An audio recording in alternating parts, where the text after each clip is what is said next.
Nesta aula, iremos aprender um pouco sobre operadores e também estruturas condicionais. Bom,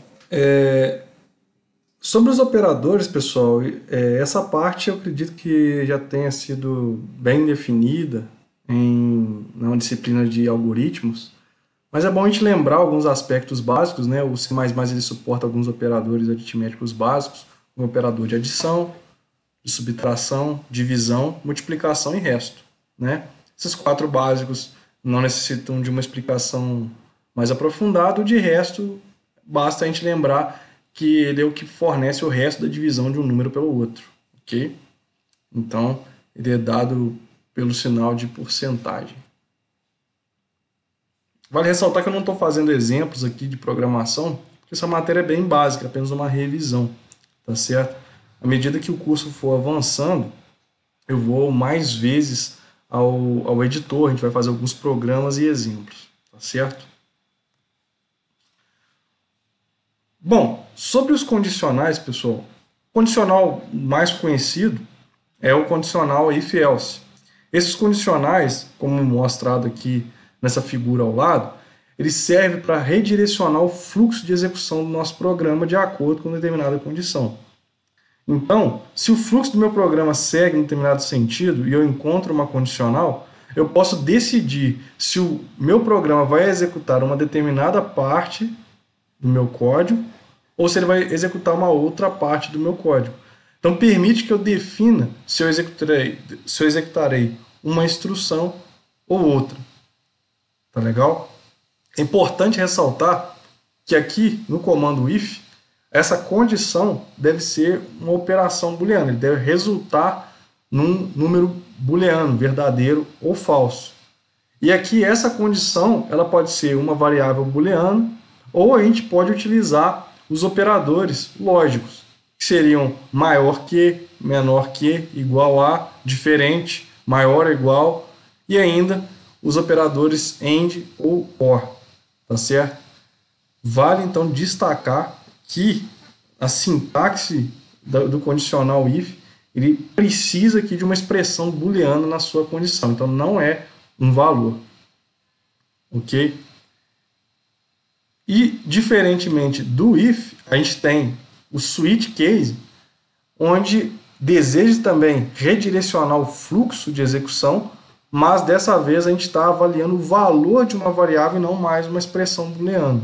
Então, dessa maneira, o switch permite que a gente avalie o valor de uma variável e defina qual expressão que o nosso código deve executar. Bom, vamos fazer um exemplo do switch case. Voltando lá, vou utilizar aqui a mesma estrutura do nosso código, né, só para fazer esse exemplo. Vou trocar o nome aqui, vou colocar aqui calculadora. Né, vamos criar uma pequena calculadora que permita a gente definir aí, utilizar o switch case para definir qual operação executar com 2 números. Então, pessoal, vou fazer aqui, vou definir 2 números, ok? Vou utilizar aqui uma variável do tipo char para definir a minha operação, ok?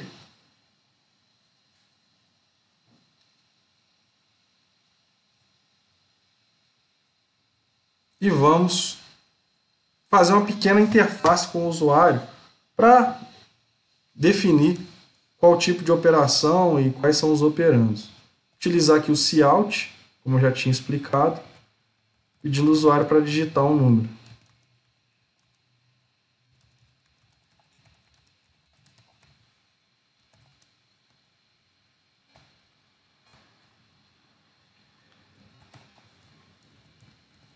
De forma análoga ao cout, nós temos o cin, que ele faz a operação inversa. Se o cout é utilizado para imprimir valores na tela, o cin ele é utilizado para resgatar os valores digitados pelo usuário.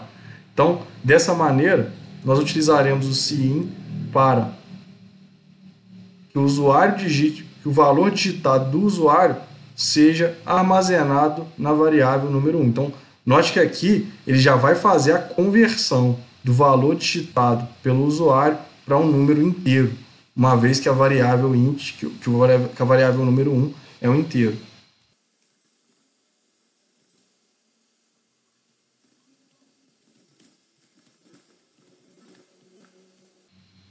Pedir o usuário para digitar o segundo operando.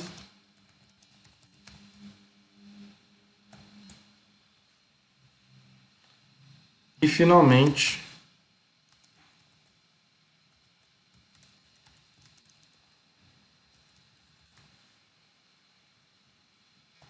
pedir para ele digitar a operação. Ok? Agora, pessoal, faltou aqui também pegar a operação, né, e convertê-la, armazenando-a na variável OP. Bom, pessoal, uma vez feito isso aqui, a gente agora deve fazer uma seleção, né? Porque a gente quer operar com esses dois números de acordo com essa operação aqui. Então, nesse caso, nós podemos utilizar o switch case, porque a gente pode definir que tipo de operação iremos fazer com esses dois números, baseado em um determinado valor. Veja que o OP não é uma condição booleana, e sim um determinado valor. Então, nós vamos utilizar a estrutura switch case.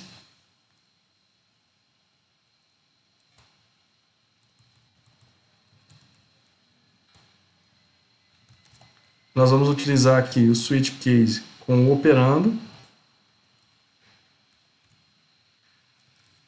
E aqui a gente vai definir quais as possibilidades, que seriam mais, menos,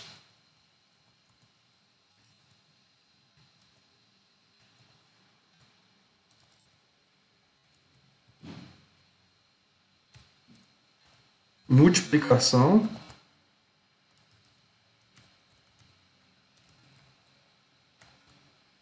ou divisão.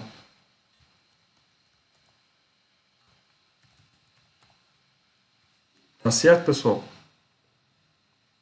Aqui é interessante ressaltar que na estrutura do switch case a gente precisa adicionar um break após cada um dos possíveis casos. Por quê? Caso a gente não adicione esse break, o programa será executado da seguinte maneira: ele vai cair num determinado caso e vai executar o caso seguinte até ele encontrar um break.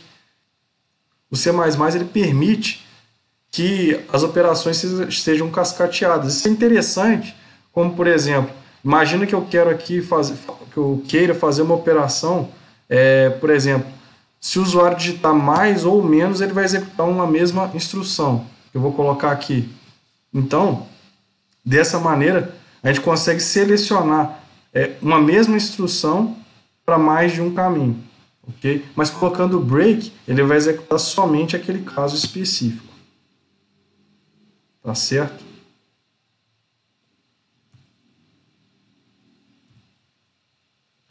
Então, aqui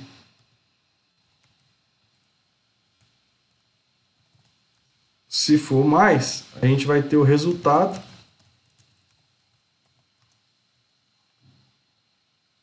igual a número 1 mais número 2. Eu vou colocar um final de linha aqui. A diferença entre eles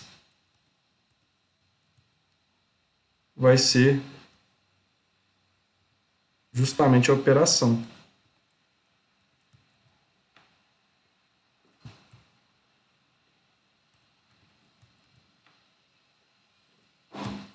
Interessante colocar aqui um default, pois caso o usuário, por exemplo, digite a operação incorreta, a gente pode avisá-lo. Então a gente digita aqui se a operação for incorreta.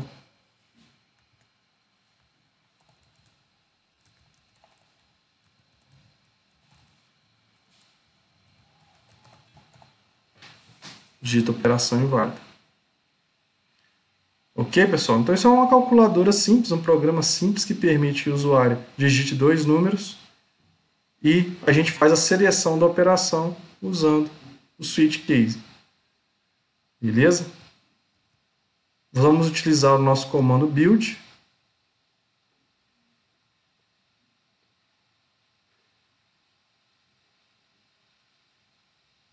Opa, esquecemos de trocar aqui, ainda está o Olá Mundo.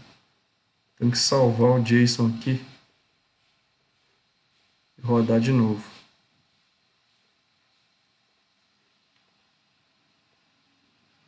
Agora sim está executando como calculadora.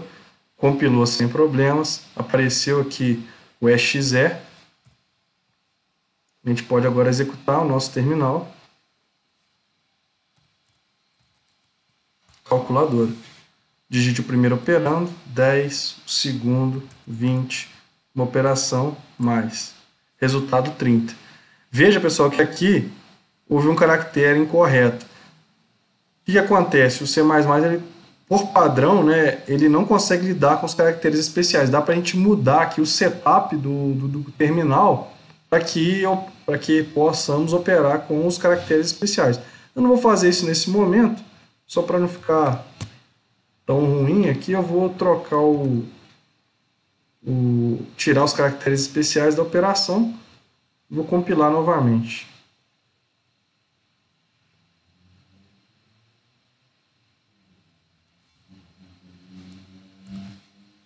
A gente faz aqui de novo.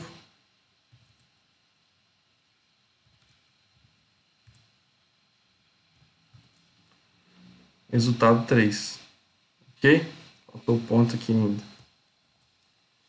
Bom, pessoal, aqui um detalhe, né, é que do jeito que eu declarei, eu tenho apenas números inteiros. Eu poderia trocar, posso trocar aqui para float, pessoal, de maneira que eu consiga operar também com números do ponto flutuante.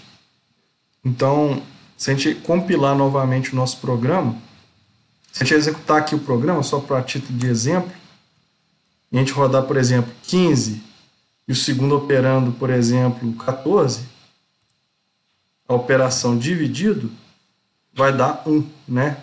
Que é apenas ele está truncando o resultado da operação. Então, se a gente trocar agora para float aqui, ele vai conseguir realizar a operação adequadamente. Então, eu vou compilar novamente.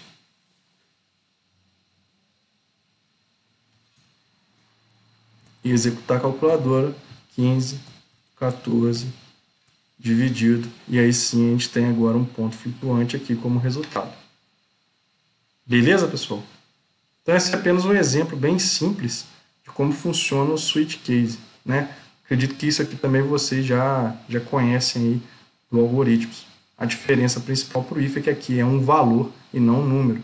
E note que aqui eu estou utilizando um char, tá certo?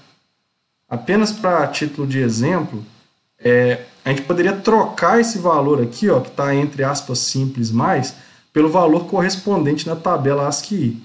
Se nós retornarmos aqui lá na tabela ASCII, a gente vai ver que o mais é exatamente igual ao decimal 43. Então, se a gente colocar 43 ao invés de mais aqui, ó, case 43, dessa maneira, o resultado será o mesmo, tá certo? Vamos executar aqui de novo, ó. Vou compilar.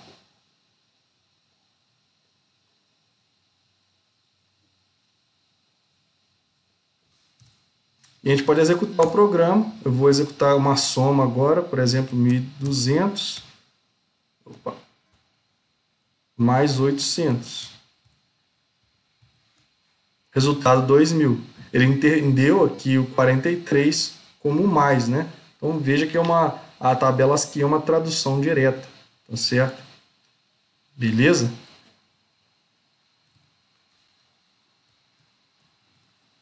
Bom, como exercício para vocês, eu peço que vocês avaliem aqui, ó, esse programinha que já é uma aplicação um pouquinho mais interessante, tá? Então é para vocês darem uma pensada.